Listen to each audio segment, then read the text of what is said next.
Kailangan bumalik ako. Ilang araw lang. Coach Chido, muntik na kayo na pa-push-ups kanina. Oo nga eh. May vigil. May vigil to. Ano ba bang dieta ni Lloyd? Ha? Eh, vigil eh. Vegetarian dapat yun. Sama. Ha, Karim? What can you say about your coach, Karim? Okay, ha?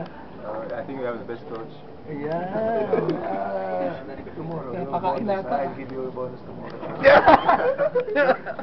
Tell them all the good things only. Pinangarihan naman natin sa loob. Actually, ano, ito na. Ito na yung momentum na hinahanap ko eh, no? Sana magtuloy-tuloy lang. Maganda to. Dalawang hard game against LaSalle and UE. Sakto to, rest day kami tomorrow, pahinga muna tomorrow, tapos Tuesday, trabaho ulit for Saturday's game. Big game sa amin ng Saturday. Ang maganda lang dito, no, ang positive thing dito is we're 2 games ahead dun sa NU and LaSalle. Kung matatalo yata ang LaSalle, 2 games 2 games ahead kami, full 2 games ahead, no. Which is yun nga, sabi ko nga, yung hold namin doon sa final 4 slot, yung last slot, hindi naman yun ang target ko. Actually, ang target ko talaga is win more games, tapos from there, tingnan natin kung saan kami babagsak. Kasi everything is, may possibility na pwede rin kami mag number 2. Dahil yung Adamson, may kalaban pa rin naman yun na mabibigat. Kakalabanin din namin sila. No, yung FEU, kakalabanin din namin.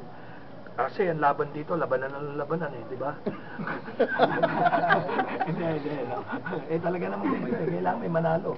Hindi titigil dito. No?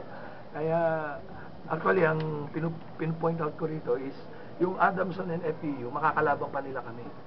Okay? Kami, nakaready kami. Okay? Ito, pataas to.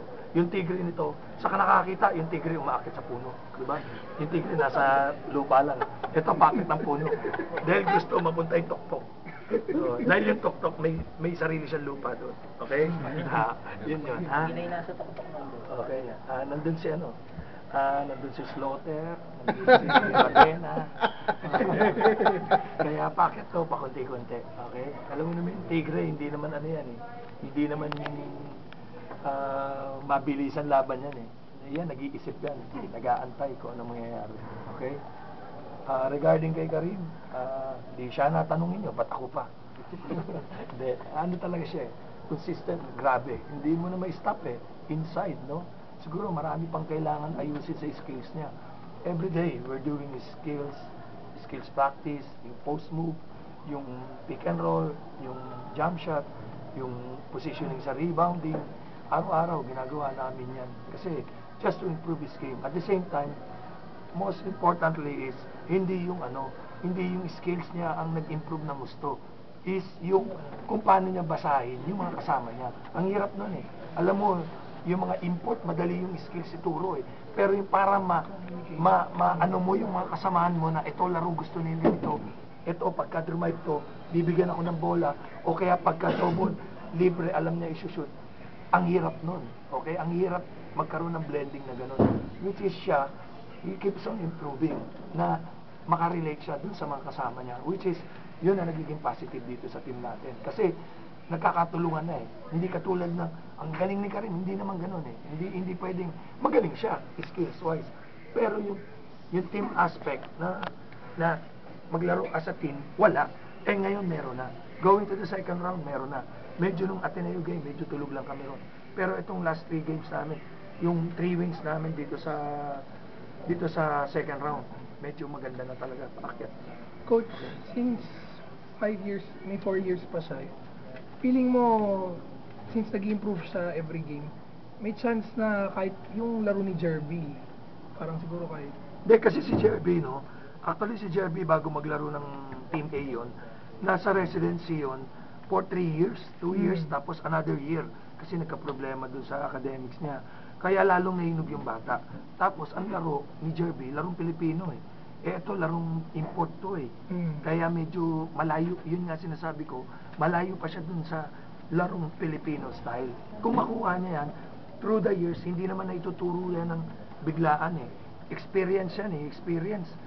Mahirap yan. Ano yan? It will take time. Pero, basta hindi siya tumitigil sa ginagawa niya, I think, makukuha niya, mag-i-improve siya doon sa aspeto na yun. Na maging ala Jerby Cruz siya. Or, baka masigitan pa niya sila Jerby Cruz. Talk about your defense naman sa second half. Actually, first half, Adjustment sa press. napakasama. Ang sama ng depensa namin ng first half. Talagang masyadong. Siguro ako, hindi ko na rin masisi mga bata kasi hard game nung Thursday. Kaya nag-light practice lang ako ng Friday tsaka Saturday. Dahil alam ko, baka pumasok sa mga bata. Alam mo na, andun yung hype na nanalo. Pero yung katawan, medyo pababa. Kasi nabugbog din eh. Kawawa din naman sila eh. Medyo, nung pagdating ng second half, nakuha namin yung yung rhythm namin. Actually, yung rhythm ang hinahanap ko ron eh. Kasi pag nakuha mo yung rhythm mo, okay na kami eh. Yung first half, wala kami sa rhythm tamad namin umabol, hindi kami box out. Isipin mo, yung team namin, number 1 sa rebounding. Na-out-rebound kami ng UE by 7 rebounds. Eh, unusual yun. Ito, lakas namin mag-rebound eh. Kaya sabi ko sa kanila, dapat i-take advantage natin yung rebounding skills natin kasi dyan tayo lamang. Dapat by second half, tayo na ang lamang sa rebounding. Actually, nagtabla lang ngayon sa rebounding. Same rebounding, 49 pareho.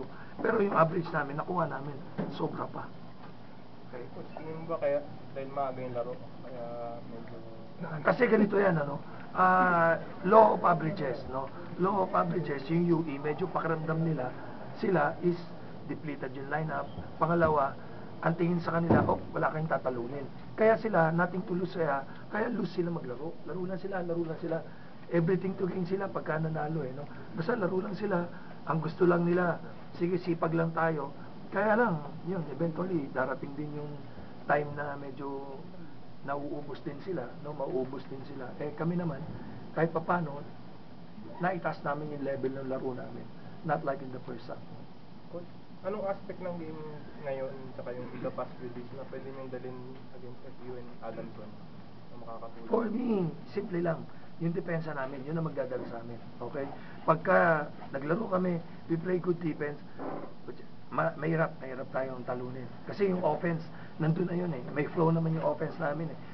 Defense lang yung importante sa amin eh. Basta yung depensa namin, medyo ang mindset ng mga players to stop every possession. So siguro, mahirap na kami pigilan. Coach, tanong ba yung natalo yung UE? Kabawi ka na kay Coach Jerry. Pero paano?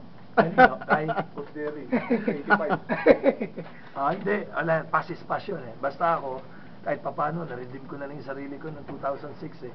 Hindi tayo nakakuha ng championship na naglalaro tayo. Medyo naging star tayo noon. Pero pagdating dito sa coaching, mas malaki ang responsibilities, mas masarap yung nangyari kaysa yung that time. Kasi yung panahon namin nila Jerry, kahit papano eh, wala naman tayo yabang, nakakuha rin naman tayo mga 3 MVP ron eh. Tsaka hindi. Alam mo, masarap. Kaya nga before the game, pinuntahan ko si Jerry, kinamayan ko sila eh. Kasi I'm happy for him na nandito siya kasi kabats ko yung mga yan. No, si Coach Eric, siya, di ba, ang sarap eh, mga kabats mo, nagko-coach na rin eh. Oo, dahil, syempre, ibang laban na naman to eh. Di ba, ibang laban namin nung araw, ito, ibang laban dito. Tsaka, nung araw sa national team, siya ang ka-roommate ko eh, si Jerry. Kami ang magka-roommate. Kaya, alam ko istorya niya, alam din niya.